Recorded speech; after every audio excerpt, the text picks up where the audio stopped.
RTP. 9:15. Está con nosotros Michelle Gaibor, representante de la coalición por la movilidad segura en Ecuador, y con ella hablaremos sobre los radares. ¿Son necesarios o son controlados para otros fines? Aquí yo he sido de los que ha gritado expolio, expolio, mi estimada Michelle, pero otros en el panel han dicho es la única manera de educar al ecuatoriano. ¿Qué nos viene a decir usted? ¿Cómo estás, César? Buenos días, Nino. Un gusto estar aquí en representación de la sociedad civil. Y bueno, ustedes comentaban la causa climática y de hecho la causa de la seguridad vial también es sumamente importante. Como jóvenes, ustedes no sé si sabían el dato, pero 5 a 29 años es la principal causa de muerte a nivel global y nuestro país es la segunda causa, solo superada por los homicidios. La cifra de hoy por hoy es 12 muertos diarios por siniestros viales, hace un par de años eran 9, y la velocidad está presente en el 60% de los siniestros viales. En pocas palabras, la velocidad mata. Por eso tenemos que controlarla, y los radares son una tecnología que nos va a ayudar a controlar la velocidad. Y ese es el fin del radar. El radar no es bueno, no es malo, el radar lo que busca es controlar la velocidad. Además que es una medida costo eficiente. No sé, el INEX sacó una data de que hay 3 millones de vehículos en nuestro país. No hay 3 millones de agentes civiles de tránsito para controlar la velocidad de todos estos vehículos. Por eso el radar es una herramienta necesaria y que debe activarse, y esto es responsabilidad del Ministerio de Infraestructura y Transporte y la Agencia Nacional de Tránsito, disponer esta medida para que los municipios puedan reincorporar la reactivación de radares, porque mucha gente se está muriendo en nuestro país y no es justo porque familias se empobrecen, se pierden las cabezas de familia y nuestro propio país también. ¿Han incrementado las muertes desde que los radares fueron desactivados? ¿En qué medida? Han aumentado aproximadamente entre el 30 y 50%. De hecho, Cuenca es una ciudad que se ha aumentado de una manera barbarie. Se entró a esa administración con una propuesta de vamos a quitar los radares porque son recaudatorios y los muertos se cuentan todos los días. En nuestras ciudades también, te digo, la autopista aquí que tenemos súper cerca, la Narcisa de Jesús, hay siniestros viales todos los días, cuando con los radares se pudo conseguir una disminución de la velocidad. ¿Por qué es así? Entonces, para que cambie un comportamiento, para que se reduzca la velocidad, es necesario el control. No podemos esperar que el ciudadano con un cartel diga voy a reducir la velocidad. Ni tampoco podemos tener 3 millones de agentes en el país diciéndole a la gente que reduzca la velocidad. Es necesario que exista un control, y un control con la tecnología, porque la tecnología está para eso. Ahora, digamos, desde la arista normativa, pues, y habiendo tenido a veces yo un poco en broma, digo que nos dedicamos a contravenciones de tránsito. Pero recordando, por ejemplo, norma, parece que es la INE, respecto a la colocación de los radares, ¿no? Todo lo que necesito un límite de velocidad anterior, necesito el sistema que te alerte que viene un radar, necesito el radar, y bueno, pues si tú incumpliste pese a eso la prohibición, te sanciona. La realidad también, y un poco la animadversión que se generó contra el sistema de velocidades, es que además, con la multiplicidad de competencias repartidas de tránsito a nivel nacional, cada municipio interpretaba e incluso implementaba multas de valores distintos y con esquemas distintos, a veces irrespetando la norma INE, que sí es de carácter nacional, porque la emitía la ANT. ¿Cómo, suponiendo que regresáramos a implementar los radares, nos garantizamos, por ejemplo, que la tecnología no cometa errores midiendo un solo carril cuando en realidad tienes a 2 vehículos en contravención? O en su defecto, que esto se cumpla y que a las personas no se les imponga citaciones en circunstancias, de reiteración, donde terminas con $500, $600 de multas en un trayecto de 1 kilómetro. Lo que tú dices, algo súper importante para la gestión de radares es la información. El ciudadano tiene que estar informado, y el ciudadano debe saber que el radar no puede ir en todos lados y no puede ir en cualquier lugar. Nosotros en nuestras ciudades sabemos dónde están las vías de mayor siniestralidad.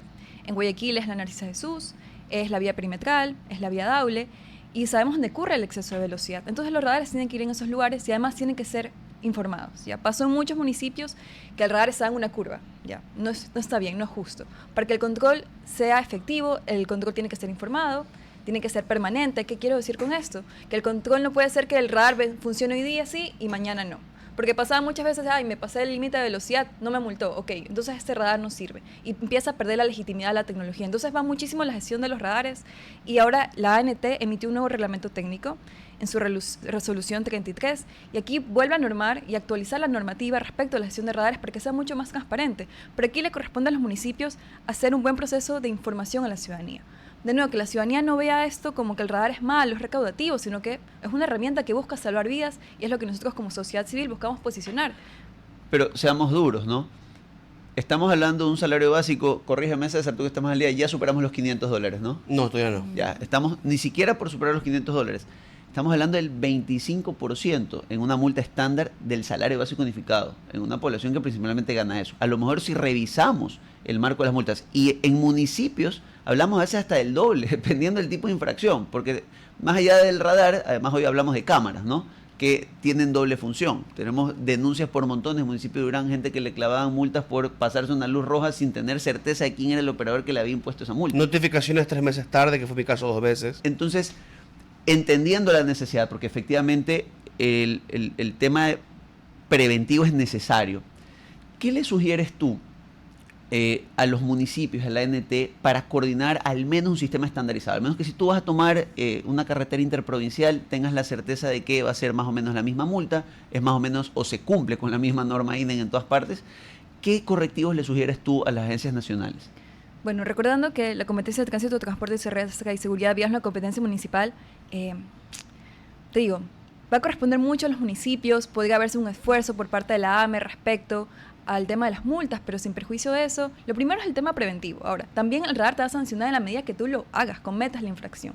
Y hay que ser muy claros respecto también que la sanción sea proporcionalmente a lo que se cometió. Y nosotros como sociedad civil también buscamos la reforma del COIP, porque no es verdad que la persona que se pasó 5 o 10 kilómetros por hora es igual a la persona que estuvo sobre el límite de velocidad 40 kilómetros por hora. Entonces, primero, que haya una reforma del COIP, que la sanción sea proporcional, de la misma forma con el tema del alcohol.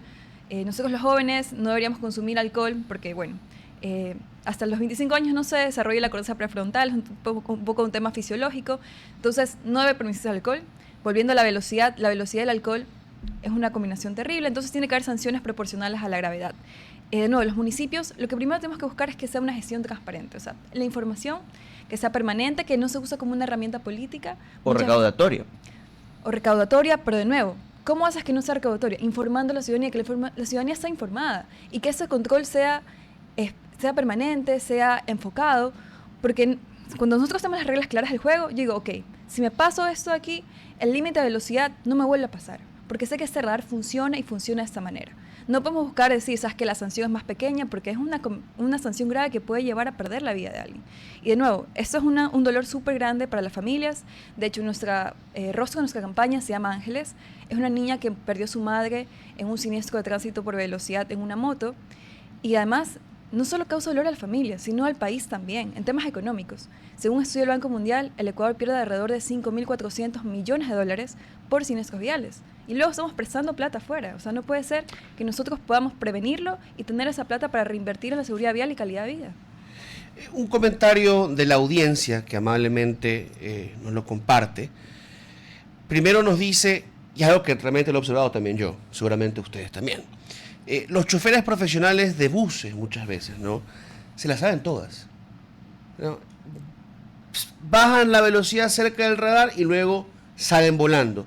De hecho, conductores de vehículos, digamos, normales, no de pasajeros, con Waze, una aplicación así, hacen lo mismo. Manejan muy bien al lado del radar, pero no hay ningún control cuando ya están lejos, los han pasado. ¿Cómo controlar eso? Y lo segundo, que también es una pregunta muy buena que nos hace, ¿dónde se puede verificar las cifras que nos ha venido compartiendo como ciudadanía para revisarlas? Sí, a ver, voy un poco, también hay que diferenciar el tema de la red estatal versus las vías urbanas. Ya. Los siniestros viales ocurren el 60% mortales en nuestras vías urbanas. Entonces aquí es un poco más sencillo controlar la velocidad. En las carreteras, digamos que es un contexto distinto. También algo que es importante para controlar la velocidad, tenemos los radares, pero también la infraestructura. Ya. Te pongo un ejemplo, la vía a la costa, que fue el escenario súper duro de ese siniestro vial que cobró la vida de un abuelito y sus nietos, no sé si ustedes lo recuerdan, el Día del Padre. Pero iba más borracho que la botella ese Sí. delincuente. Iba borracho porque no hay un control también de alcoholemia. Podemos tener una conversación sobre eso porque la ATM sabe dónde ocurren los siniestros, sabe dónde la gente sale borracha. Entonces, si hubiese habido un control de alcoholemia, seguramente ese conductor no hubiera salido. Entonces, iba borracho, iba además a exceso de velocidad y cobró la vida de estas personas. Pero también es que la infraestructura de la vía de la costa no es amigable al peatón. Y ya no es una vía que es una vía rápida, es una vía urbanizada, totalmente urbanizada. Tenemos conjuntos residenciales, tenemos miles de personas que viven ahí y no puede ser que siga haciendo 70, 80 kilómetros por hora. De nuevo, esas cifras que estamos escuchando, ¿de dónde las han extraído? Nosotros traemos las cifras desde la Agencia Nacional de Tránsito. Ellos le dan información in sitio y luego el INEC, al corte de septiembre del próximo año, coge las cifras que también incluyen las personas que pasaron por el hospital. Es decir, Si no escoge tránsito in situ, lo escoge la Agencia Nacional de Tránsito. Yo meto el y INEC, busco el informe y sale. Exacto. Pero se corta septiembre del próximo año, así que nosotros tenemos las cifras casi 7 meses después. Pero aproximadamente son 50% más muertos de los que registra la Agencia Nacional de Tránsito. Porque si usted fallece en la vía y luego, no, si usted va al hospital y luego fallece ahí, no lo cuenta la Agencia Nacional de Tránsito. Eso lo cuenta el INEC.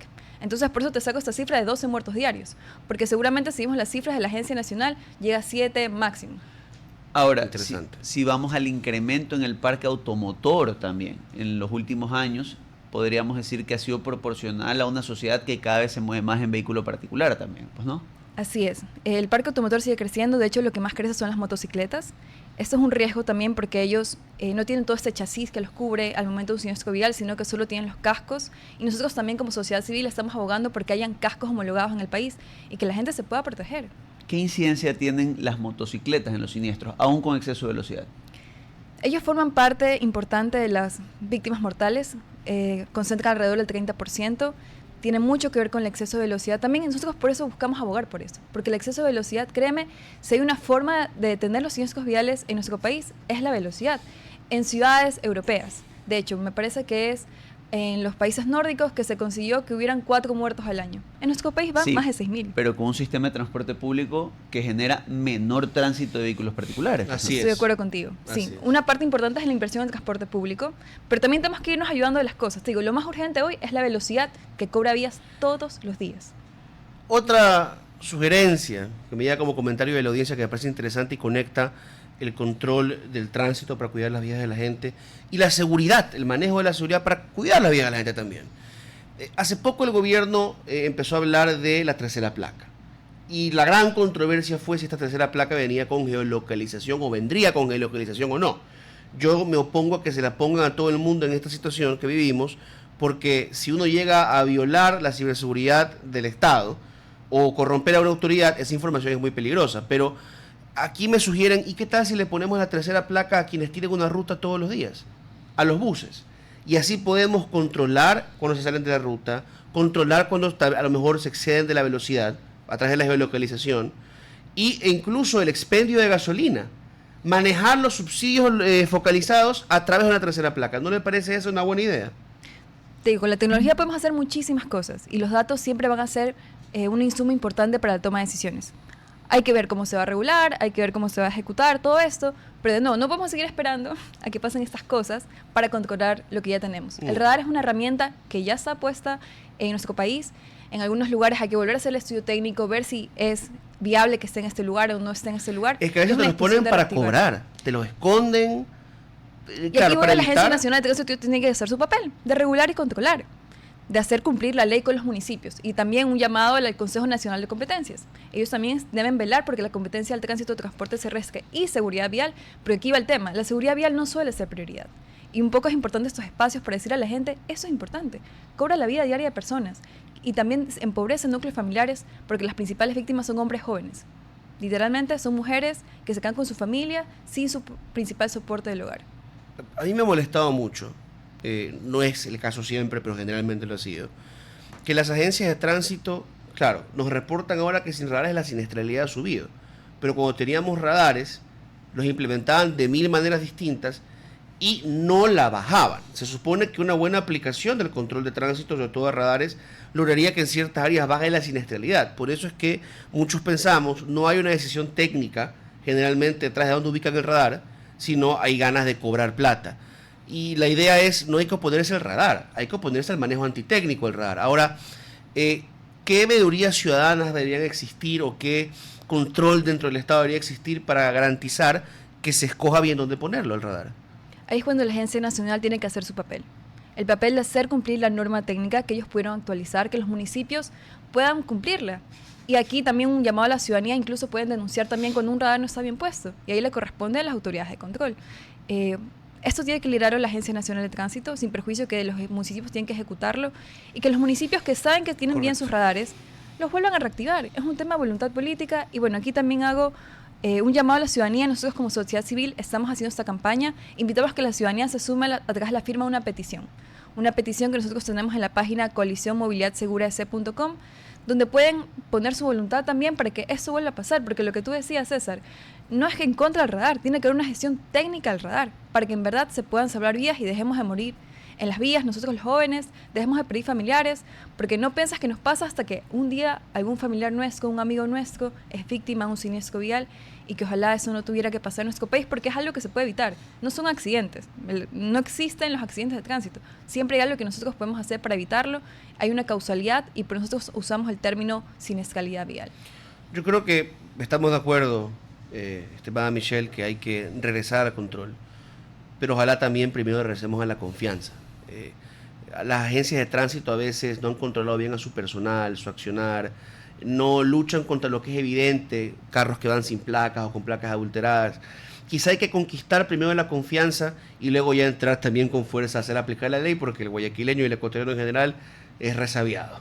Y contra su propio interés y la vida del prójimo, pues si no le dan un control, puede hacer cosas bastante malas.